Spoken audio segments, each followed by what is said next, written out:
Hey there, I'm Michael, and welcome to my very first in-person explanation video. And I'm excited to do way more of these. I know there's several topics I want to get into, which I know we're kind of getting into creation of Christianity here. But that's not all I'm gonna do. So sorry if that's what you're looking for. I'm gonna do plenty of that stuff, but I'm gonna do this, and then I'm gonna explain the history of Rainforest Cafe or stuff like that. Just random stuff. Really, it's gonna be fun though. So if you're interested in all that stuff, subscribe. Just consider it. It's something I really am interested in, and I'm excited to further my career in.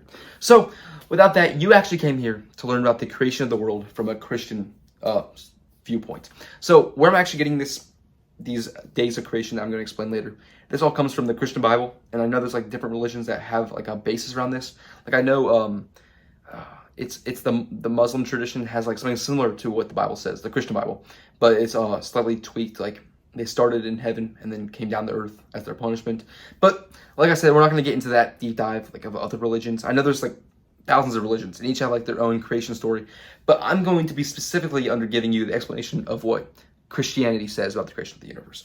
Now, again, I'm not going to be trying to persuade you to believe this because we're all grown people here and you can make your own decisions about things.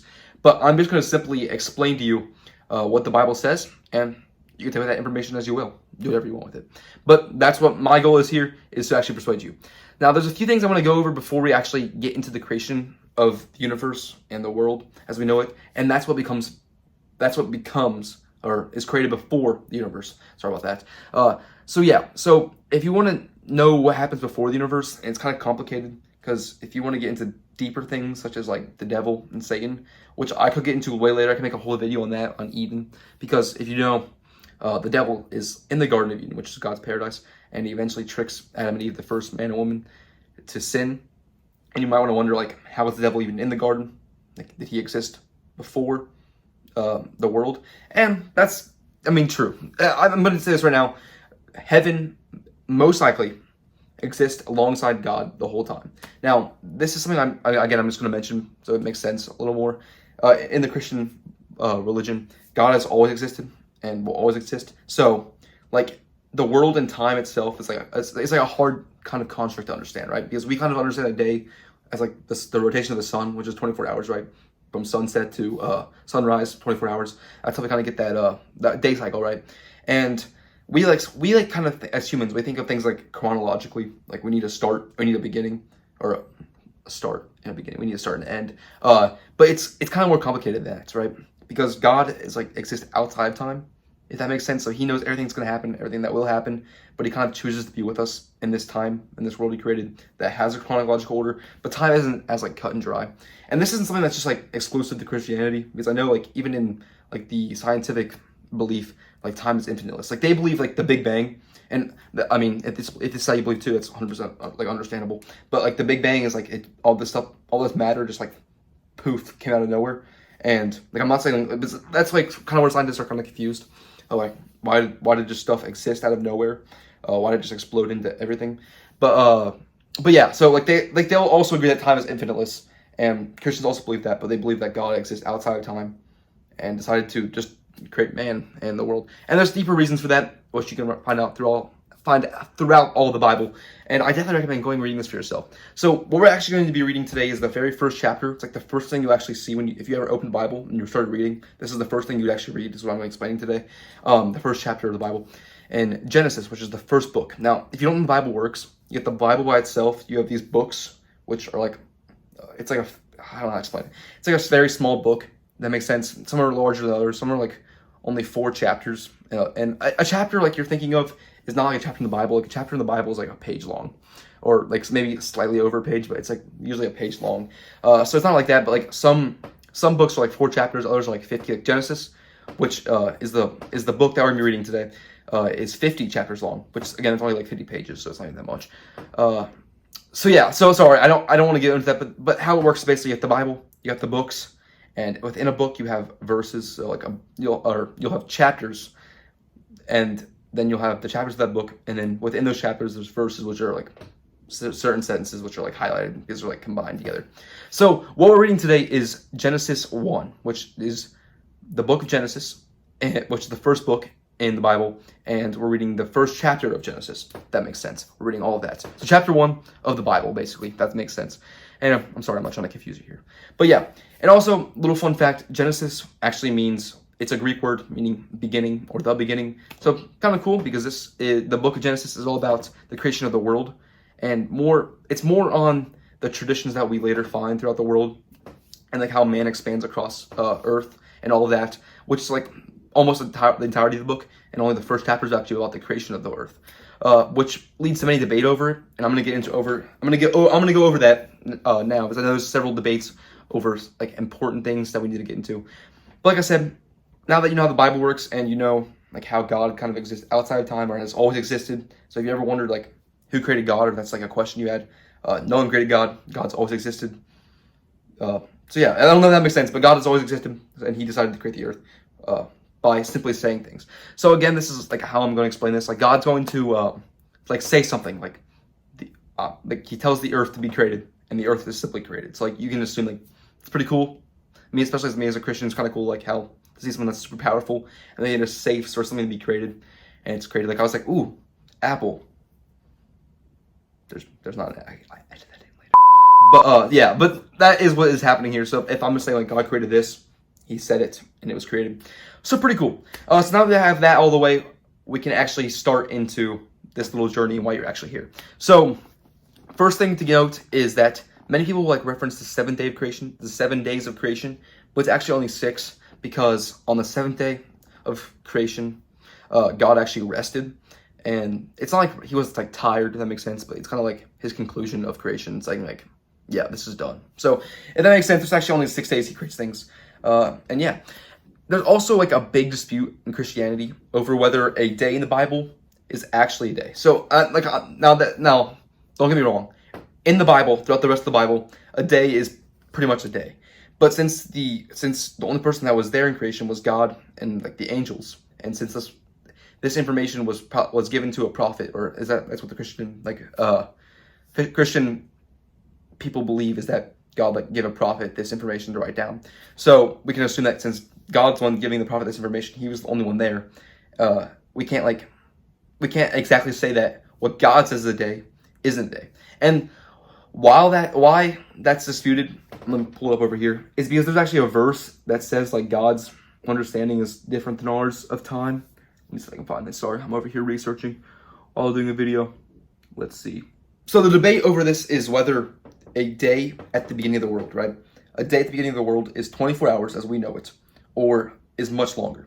Now, the reason why people dispute it over like whether God says this is like a 1 day of creation is longer than a day, there's several reasons pointing to like it's not actually a day, and there's several reasons pointing to it is actually a day, and I'm going to get into that right now. So there's a verse later in the Bible that says, let's see right here, 2 Peter 3:8, which says, "But do not forget this one thing, dear friends. With the Lord, a day is like 1,000 years, and 1,000 years are like a day." So kind of weird because like if for a God, his understanding of time, like again, He exists outside of time in the Christian faith, it's not the same as us. He's saying like a day in God's eyes is like 1,000 years. Like that's how fast it moves. So if someone says something like a day, like if God's saying like this is 1 day of creation, it could be 1,000 years. It says like 1,000 years, so it could be much longer than that. So many Christians like debate over whether that's way longer than 1,000 years or 24 hours. Now, the evidence for it being like 24 hours, like a day that we know it, is at the end of every day of creation, God will say, "And there was evening, and there was morning," the first day, or whatever day it was. Which, again, if there's morning and evening, you assume it's 24 hours. But what is important to note is that the sun and the moon, which I will get to later, aren't created until day 4 of creation. So that would mean there isn't evening and morning as we know it in the first 3 days of creation, right? So if that doesn't make sense, either God, since God is omnipotent, knowing, meaning He knows the future, the beginning, like He knows what's going to happen. He either knows that all of humanity is going to know that a day is 24 hours throughout the rest of the time, or His understanding of a day is just different than ours. So it could be thousands of years that He's like creating this, and we're just assuming it's a day. It could be millions of years, actually. We don't really know. Or it could be 24 hours. So that's really the debate if 1 day of creation. So as I know I'm going to call it the 6 days of creation, as you saw in the title of this video. But again, it's debated in Christianity if this is actually 24 hours a day, or a symbolic day of thousands of years or hundreds of years, whatever you want to think. So yeah, that's kind of a debate in Christianity, and I kind of just wanted to go over that, see what gave you have a better understanding, and it might make a little more sense to you. So yeah, now that we have that, we can actually begin what you are here for, and that is starting the Christian creation of the world. Okay, so what the Bible says is that in the beginning, God created the heavens and the earth. Now, he's not referring to heaven when he says heavens because it's plural. He's actually referring to the sky, or what we know as what we know as space today, and like that's everything that's above earth. So like that's the heavens. Like if I was like an ancient Greek philosopher, I was like, ooh, look into the heavens. I'm like saying like look up into the sky and into space. So yeah, he creates the heavens and the earth. So he actually creates earth, and he creates everything above that. So space basically.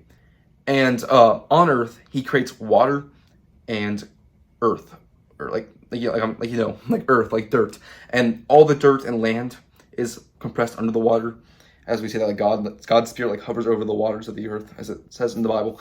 And so basically, you have the earth. And there's like the core of it. Obviously, the core of the earth is still there, and there's all this land, but it's all covered by water.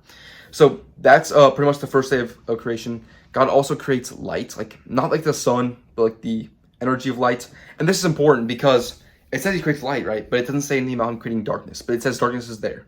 So maybe we're assuming that without creation, or like the lack of creation, that there's just darkness everywhere. Or maybe that's why space is, like we see space, right? We can't really explain what space is, it's just nothingness, right? So God creates light, which is pretty important, as we'll get into later. So God creates light on the first day, and he actually creates the heavens and the earth. And that's pretty important. But what becomes more important is on day 2 of creation.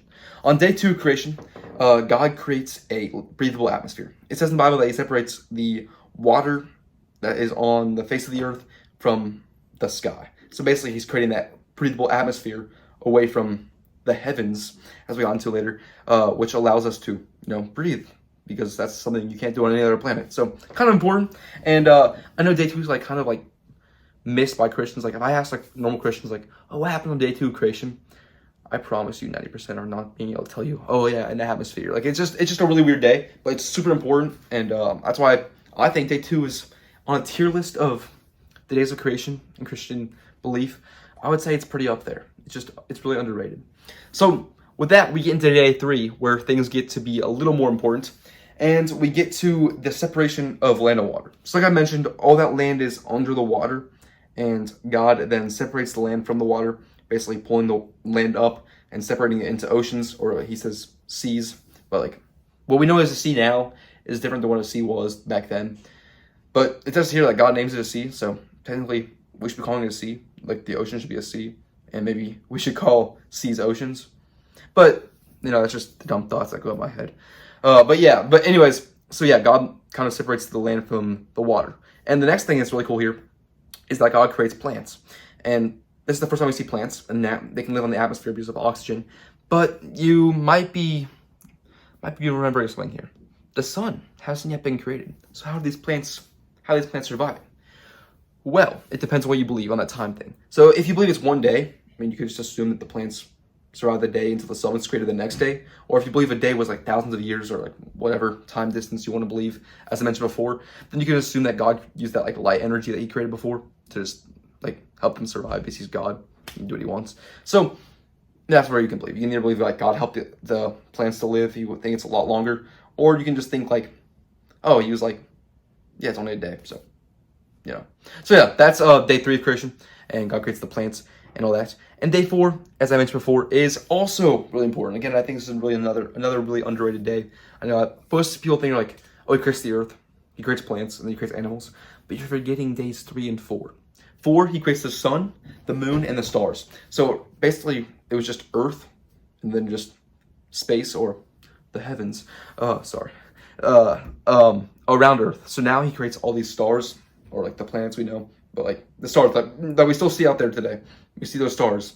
So yeah, God creates the stars to like give light at nighttime and kind of help us to know what's night and what's day. And then he creates the sun and the moon, which again are really important. That gives us the tides, and the sun gives us all the energy we need and help the plants survive. So now there's actually a sun, which is really important. And again, God says that on this day, time was created. So like days, years were now be able to separate from each other, and seasons as well. So basically day 4 is when time as we know it kind of comes into existence. So again, day 4 is really underrated.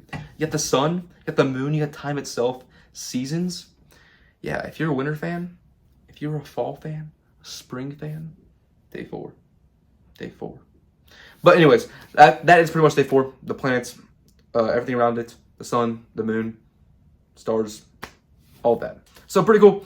And now we get to day 5, where it gets a little more interesting. Day 5 is where we see like intelligent life. So that's birds and creatures that live in the water. So God says he creates everything that swims in the water. So we can assume this is like not just fish, but whales and anything else that lives in the water. So like water animals, basically. Like I said, like it's literally not that complex. You got the animals that live in the water. And then he said he also creates everything that lives in the sky. So which is like birds and bats or whatever flies. So all the flying creatures and all the swimming creatures are created on day 5. And I could go into more detail on that, but I think that's all you need. Day 6. Now this is where things get created. We're going to separate day 6 into 2 parts. We got the first part of day 6 and the bottom part of day 6, which we'll get into. But let's get into the first part. God creates every living creature that walks on dry land. So again, on day 3, God created dry land and the plants. And now as you can see, like creation is like progressing to help those that now survive on it. So the plants and all that were made. The plants were made to feed the creatures that were created on day 5, and now on day 6, there's dry land and all that. It's all preparing for itself. So it's kind of cool to see like the earth being prepared for these things that are going to come on. But anyways, on day 6, God creates every living animal in the dry land, and he kind of distinguishes these between like 3 categories. But it doesn't really matter because he says he creates all animals that walk on the earth. But because I am myself, I'm going to give you these 3 distinguished categories. He says there's livestock, there's creeping things, and the beasts of the earth. So livestock is what you're assuming livestock is, because that's what we still know it today. Livestock is like cows, cattle, anything you see on a farm, like pigs and all that. That would all be considered cattle. Then creeping things, like I'm pretty sure, and maybe this is the first thing that comes to my head, I'm thinking of like insects. And I'm almost sure that's what it's referring to here, is like insects, creeping things, maybe snakes, reptiles, and all that. And then finally you have the beast, which is just anything that's not insects or livestock, beast, anything else. Any other like wild animals, what it's referring to, wild animals. So yeah, so that's like the first summarization of day 6. And now we're going to get into the important part of day 6, as I like to call it. It's not really important. But if you consider yourself or humanity important, then you might like day 6. So on day 6, God created man not in his image, but in our image, as the Bible says. It doesn't say his image, it says our image. He said, let us go down and create man in our image, who is our. Now, this is like, again, sort of debated, but there's a pretty simple answer to it. Either God's referring to himself and the angels, because if he created the angels in heaven before the earth, then the angels probably look like God as well. So that is one possible solution. The other, if you know anything about the Trinity, which again, this is another kind of complex section, but you got God, right? Now God he has like extensions of himself, extensions of God, which are Jesus, which is like, if you know anything about Jesus, they call him the Son of God, but he's a direct connection to God. So like he's a part of God, basically. And then you have the Holy Spirit, which is a whole other deep dive. But anyways, God can be multiple things that are all God, but they're extensions of God, God's being. So with that, we could assume, which is really cool, that Jesus was there all along with God from the very beginning, and us as mankind look like God, which is really cool. And I think that's really cool kind of detail there, is that we look like God. And yeah, so that's, if you're wondering what our plural is referring to, it's referring to either Jesus or the angels. I mean, either way, really cool. And so that if you ever wonder what God looks like, I wouldn't want to say he looks like us, because that's kind of like self-centered. We look like him, if that makes more sense. So yeah, we look like God. So if you wonder what God looks like, he looks like mankind. So yeah, mankind's created. And in Genesis chapter 2, it gets really more specific on this, like on the creation of man. Like Genesis 2 is kind of extension of the story of the 6th day, like explaining how Adam, which is the first man, was like created from the dust. Like God took dust of the earth and like breathed life into it, and Adam was created. And then he realized that Adam was lonely and like needed a helper in the Garden of Eden, which was God's paradise for humanity. So he puts Adam in a deep sleep and takes a rib from him and creates Eve. Like, he didn't have to do that, but it's really symbolic as we get to later, because in marriage, you're supposed, a man like leaves his father and goes out with his wife, and it's like God took a rib, like the rib left him, created his wife. So really cool. And if you ever heard like the expression ashes to ashes, which comes from the Bible, since man was created from ashes, we return to ashes when we die. That's where that phrase comes from. So yeah, with that is the creation of the earth from a biblical standpoint or Christian standpoint, whatever you want to see it. And yeah, I hope you like this video. I was really interested to give you the story, and I'm really excited to, further my explanatory, that's not a word, you know what I'm talking about, explanation videos. And I'm really excited to get into that. And if you like this video, please consider subscribing or putting a like down. I know it was a little rough for my first video, but I really hope you appreciate it. And I'll try to get a better background. I know you guys could probably have questions about that background, but for now, just ignore it. Just ignore it. But yeah, that's the video. Thank you guys so much for watching. I'll see you in the next video. I'm Michael. Goodbye.